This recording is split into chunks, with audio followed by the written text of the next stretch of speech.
E nós seguimos falando de Plano Safra. O ministro da Agricultura conversou com nossa equipe em Brasília agora há pouco.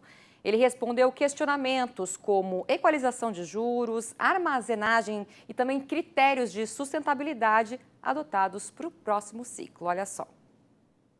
Anúncio feito do Plano Safra, já temos os números, mas algumas dúvidas ainda ficaram em relação principalmente à equalização dos juros e ao seguro rural. Por isso eu converso agora com o ministro da Agricultura, Carlos Fávaro. Ministro, obrigada por nos receber aqui no seu gabinete e começo lhe perguntando como que foi acertada essa equalização de juros entre os ministérios, né, da Agricultura e da Fazenda. A FPA pedia 25 bilhões. Qual que foi o volume definido de fato, que essa é a principal dúvida que o pessoal está comentando? Bom, primeiro dizer que, é lógico, eu também queria 15, 20, 25 bilhões de reais. A gente tem que entender o que é possível, o que é responsável, né?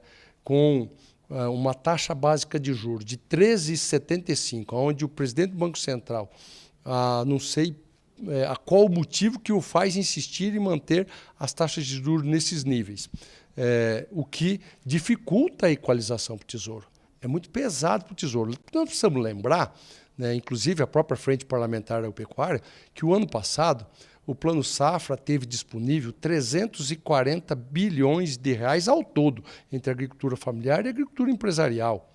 3,7 bilhões de equalização. Como que sai de 3,7 para 25? Né? E a taxa de juro, na construção do Plano Safra de 2022, 2023, era de 12,75, hoje é de 13,75. Nós não tivemos aumento de taxa de juros para nenhuma linha de crédito. Algumas, inclusive, conseguimos reduzir de forma significativa para médios produtores. É o caso do Pronamp, investimentos em armazéns, custeios, investimentos, todos eles tiveram uma pequena redução, até de 1 a 2% de taxa de juros. Nenhuma taxa de juros aumentou. Também vamos começar um programa de incentivo, de reconhecimento, de premiação por boas práticas ambientais. 0,5% para quem tem cadastro ambiental rural aprovado. Mas isso é muito difícil, o próprio Estado não analisa e aí vai premiar só isso. Mas ninguém nunca deu esse prêmio. Nós já estamos dando. É um reconhecimento. E mais 0,5% de redução para aqueles que têm boas práticas agrícolas. Quem tem uso de bioinsumos mais relevantes, quem tem cobertura de palhado o ano todo, que sequestra carbono, isso nós vamos regulamentar. Portanto, com uma taxa básica de juros de 13,75, não houve aumento de taxa de juros, houve diminuição. Houve ampliação de quase 30%, 27% de recursos disponíveis para custeio e investimento. Aumento significativo de 30% de dinheiro para custeio. Nós temos a certeza, além das linhas de crédito dolarizada, o que não vai faltar é dinheiro disponível para os produtores nos bancos, para que possa fazer seu custeio, fazer seu investimento no maior plano safra da história brasileira. E, ministro, nós recebemos algumas dúvidas importantes de entidades pelo Brasil que representam o setor produtivo. A região sul, por exemplo, a Farsul, a FECOAGRO e a FAESC de Santa Catarina questionam em relação ao seguro rural, né? Como que o Plano Safra está preocupado com isso, que foram dados que não foram divulgados tão amplamente, e o Sul sofre bastante, né, com estiagem já pelo menos há 3 safras. Perfeitamente. O Plano Safra passado tinha a previsão de termos 2 bilhões de reais para equalização, o que não foi efetivado pelo governo passado. Nós estamos trabalhando, então, agora para que seja efetivado um subsídio ao seguro agrícola da ordem de 2 bilhões de reais. O apoio à comercialização também, que no Plano Safra passado era de 1,6 bilhão de reais, nós estamos trabalhando para passar para 5,5 bilhões de reais. Portanto, o produtor da região sul do país, que vem sendo afetado por crises climáticas, por desabastecimento de produtos, tenha a certeza. Um governo que teve a responsabilidade, o compromisso de aumentar significativamente 27% de aumento do Plano Safra, não será um governo displicente com seguro agrícola e tampouco com apoio à comercialização.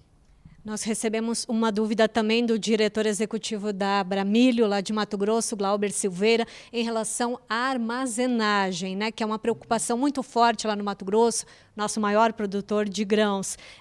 O recurso disponibilizado é suficiente, ministro? Olha, este é um grande programa que foi criado no governo da presidente Dilma.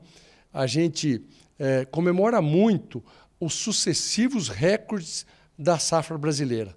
Mas esquece que se aumenta 10, 15, 20 milhões de toneladas a safra, tem que, na mesma proporção, ter investimento para construir esses armazéns, senão a safra vai para o tempo. Então, Glauber, isso foi uma grande preocupação e aí sim destinamos um grande recurso, um aumento significativo. Para armazéns de até 6 mil toneladas, portanto, para médios produtores, o aumento é de 80% dos recursos disponíveis no Plano Safra. Para os demais, um aumento de 60% dos recursos disponíveis com relação ao ano passado. 70% na média.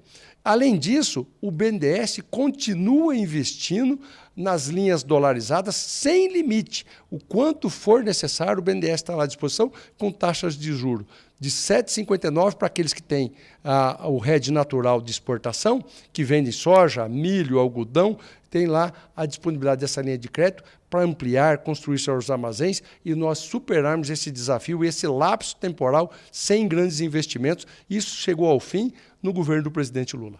E para a gente finalizar, uma dúvida da FAEP do Paraná em relação a essa questão da sustentabilidade, né? Como que vai funcionar isso? O produtor precisa ter só o CAR lançado ou validado? Não.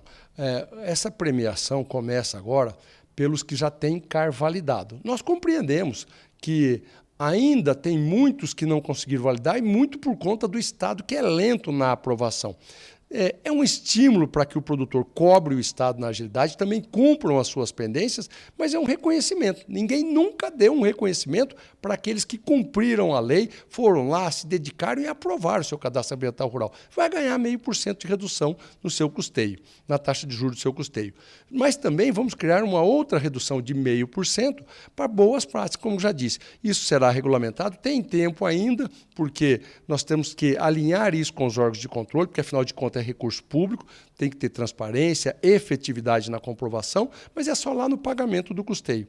Se é pouco ainda, e eu reconheço, nós gostaríamos que fosse mais, mas diante de taxas de juros que impedem a equalização maior, ninguém nunca fez uma premiação por boas práticas. Está aqui um governo que reconhece, não pune os produtores por ter aprovado seu cadastro ambiental rural. Aqueles que ainda não conseguiram não terão nenhuma punição, terão o seu custeio à disposição, o seu investimento à disposição, e os outros demais que ainda não usam mais uma grande quantidade de biológicos ou de cobertura verde, vão ter o seu custeio à disposição. É o início de premiação pelas boas práticas, pela imensa maioria dos produtores brasileiros que o fazem.